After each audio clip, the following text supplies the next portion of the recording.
اسلام نے پردے کا حکم دیا، ہم غفلت کر جاتے ہیں، اور پھر ہمیں کچھ ایسے لوگ بھی مل جاتے ہیں کہ جو عورتوں کے پردے میں تھوڑی ڈھیل رکھتے ہیں۔ اسلام نے بڑی سختی رکھی ہے، یہ کسی مولوی کی بات نہیں ہے، مولوی کہہ دے کہ نہیں جی کوئی بات نہیں۔ قرآن حدیث نے، اللہ رسول نے پردہ فرض کیا ہے۔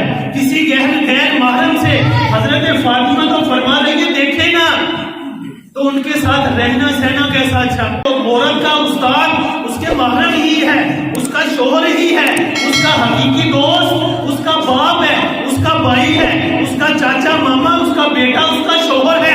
کوئی پیر، کوئی مولوی، کوئی ماسٹر، کوئی پروفیسر عورت کے معاملے میں مخلص نہیں، سب سے پردہ فرض ہے۔ پیر اجمل رضا قادری صاحب کی ایک بات یاد آئی، بڑی پیاری، ان کا لڑکیوں کا مدرسہ ہے، کے لیے ان کے بھائی یا باپ ہی لے کر جاتا ہے محرم۔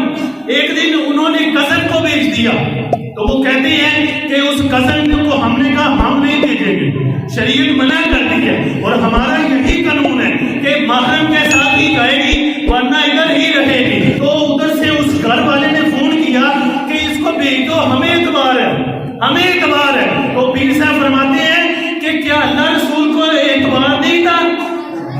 اللہ رسول نے کہا کزن پہ، مامی کے بیٹے پہ، چاچے کے بیٹے سے پردہ کرو، کیا اللہ رسول کو اعتبار نہیں تھا؟ ہمیں چاہیے کہ ہم اس طرح زندگی گزاریں تاکہ نقصان نہ ہو۔ ہم پہلے اس میں غفلت برت لیتے ہیں، پہلے جو غیر محرم ہوتے ہیں لڑکیوں کو ملتے رہتے ہیں، جب کام خراب ہو جاتا ہے، فتنہ فساد ہو جاتا ہے، پھر ہم پریشان ہو جاتے ہیں۔ تو ہمیں چاہیے کہ ہم اگر اسلام کے مطابق زندگی گزاریں گے تو دنیا بھی اچھی ہوگی اور آخرت بھی اچھی ہوگی۔